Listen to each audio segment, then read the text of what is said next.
2 বছরের জন্য বিমস্টেক সভাপতি দায়িত্ব পেল বাংলাদেশ। অর্থাৎ তার সরকার প্রধান হিসেবে ডক্টর মোহাম্মদ ইউনূস এই বিমস্টেকের সভাপতি বা চেয়ারম্যান। এবারের এটাই বড় প্রাপ্তি, গুরুত্বপূর্ণ এই অর্থনৈতিক এবং বাণিজ্যিক জোট বিমস্টেক, যেটাকে ভারত থাইল্যান্ড অত্যন্ত গুরুত্ব দেয়।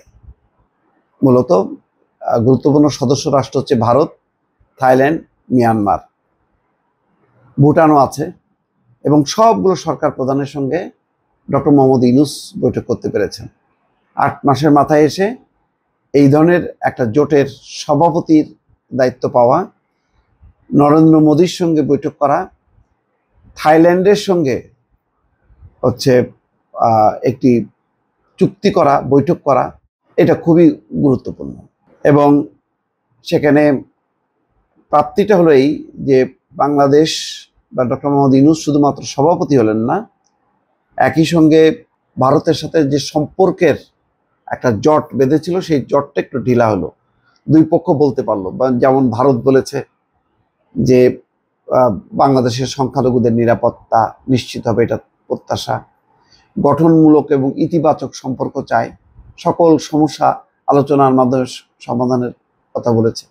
বিক্রম মিশ্রি এটা জানিয়েছে যে কি কি আলোচনা আছে। আর বাংলাদেশ বলেছে যে শেখ হাসিনার প্রত্যার্পণ, অর্থাৎ বাংলাদেশে ফেরত পাঠানো বিচারের জন্য, অন্যদিকে সীমান্ত হত্যা বন্ধ করা, তিস্তার পানি বন্টন চুক্তি করা এবং গঙ্গার পানি চুক্তি নবায়ন করা, সবগুলো পয়েন্ট তুলে ধরা হয়েছে।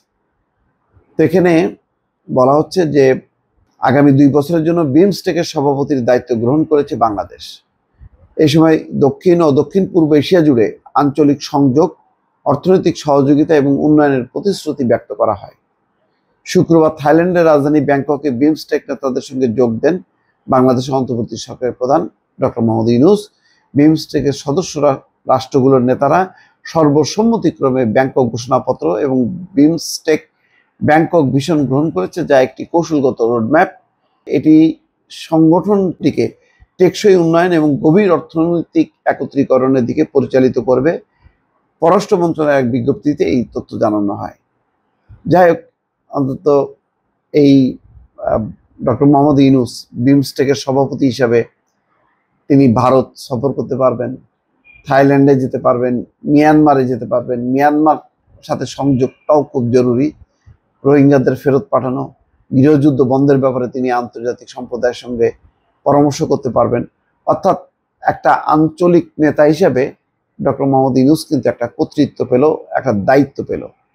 আর ডক্টর মোহাম্মদ ইউনূসের যে ক্যারিশমাটিক তার চেহারা বা তার যে কর্মকাণ্ড, তার পরিচিতি, সেটার গুণে কিন্তু তিনি এই বিমস্টেকের সভাপতি হিসাবে এই দেশগুলোর উপরে ছড়ি ঘোরাতে পারবেন এবং আরও বিশ্ব পরিমণ্ডলে বিমস্টেককে সংযুক্ত করা, এই কাজগুলো কিন্তু তিনি সুন্দরভাবে এগিয়ে নিতে পারবেন।